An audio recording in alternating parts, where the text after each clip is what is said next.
Okay, I want to talk a little bit about scaling, and that's the title that I'm going to give this particular post on this thread. And I just want to make you aware that scaling is available on most programs for the 3D printers.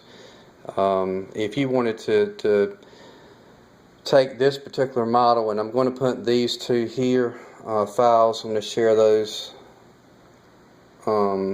Sunday, tomorrow, which is the 17th. If you wanted to scale up on this particular model, you can do that. Basically going 200%. I designed these with for imperial sized magnets. So the one that you're actually getting here, which is actually with the file, the 100% scale, is going to be the magnets are roughly 1/4 of an inch by 1/2 inch by 2-inch magnets.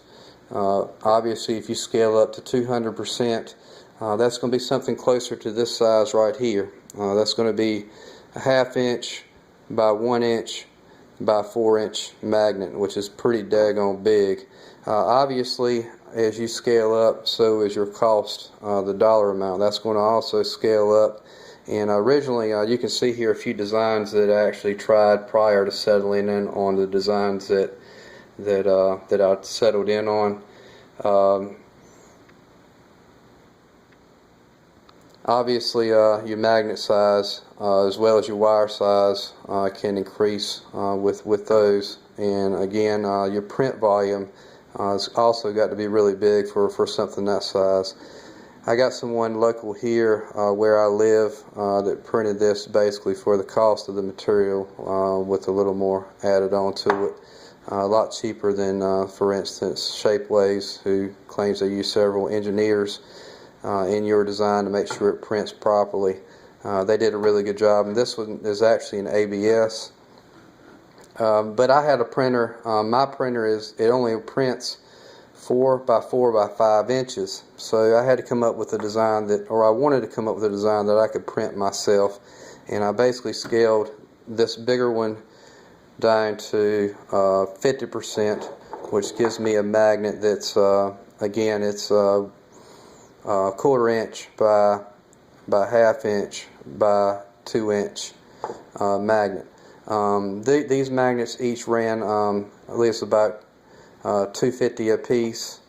If you scale that down even further, from 50% to 25%, you can actually come up with an even smaller design, which I would imagine you wouldn't be able to use, but maybe between 32 to 45 gauge wire, somewhere in that range, to be able to get that to operate properly. From my experience and from what I know, especially if you're going to use solid state switching. So going through the different designs that I've tried on my computer in my design program, you see here I've gone with a fully enclosed design that I tried, and you can see, but probably just by looking, a lot of these with some experience with making these motors. Obviously, this one here you're going to have some limitation in the amount of wire that you can put on it, unless you're going to go well past the boundaries of the design. Also, maybe some stability issues, but that's just something that I learned going through the process of just throwing some designs in the computer and seeing where they come out at. Obviously, what I eventually settled on here, I noticed Rick's in his video, his design was really simple, and you could change out the coils really easy, and that may be something you want to go with to try.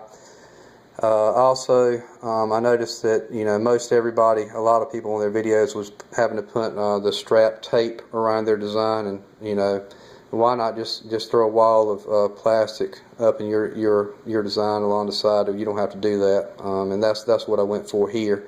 And I've got it to the point the magnets fit pretty daggone good, where I feel comfortable not having to put any glue in them or screws. And you see, before I did that, though, I did buy the magnets with the screw holes where that could be done, and but I went away from that. I wanted something that everybody could print and use and be relatively safe with. Obviously, if you're going to do this type of work, you need to have some knowledge, some electrical knowledge. There are some other things that play into fact here. I've seen some things on frequency and what that does to the body. You know, do this at your own risk, and just know that those dangers may be present. That is basically it. So if you wanted to take this model and scale it down to 50%, you're probably going to get something with magnets that size, which is really small. And maybe that's where your budget is, and that's something that you'll want to explore. Or if you want to scale up and go to something that size, you got a printer that's big enough to do that, or you want to send that file off to Shapeways and get it printed, or you know somebody that can print something that big for you. If you scale everything up to 200%, of course, you'll have to scale all your housing and everything up to 200% as well, and that's what you'll get. For those that don't have a 3D printer and are not well versed in that technology, there's plenty of Google information on that you can look at as well. And I don't know if you may plan on getting one down the road, but this field is wide open now. The printers, the speed that they can print. I know there's a company here in Greensboro, North Carolina, that has one that's claiming they can print using this extrusion technology to print up to 250 millimeters per second, which is really fast. Mine doesn't do that. Obviously, mine's somewhere between 20 and 50 to print something that's reasonable.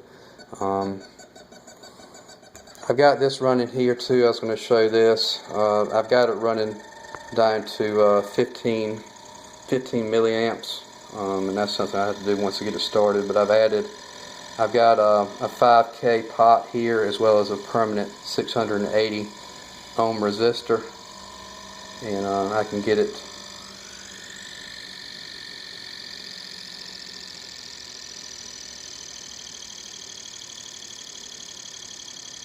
I can get it running down to, I believe once it settles, it gets down to between 15 and 20 milliamps, which is really good. So that'll run for a very long time. It does reduce in voltage over time, but I just wanted to show that.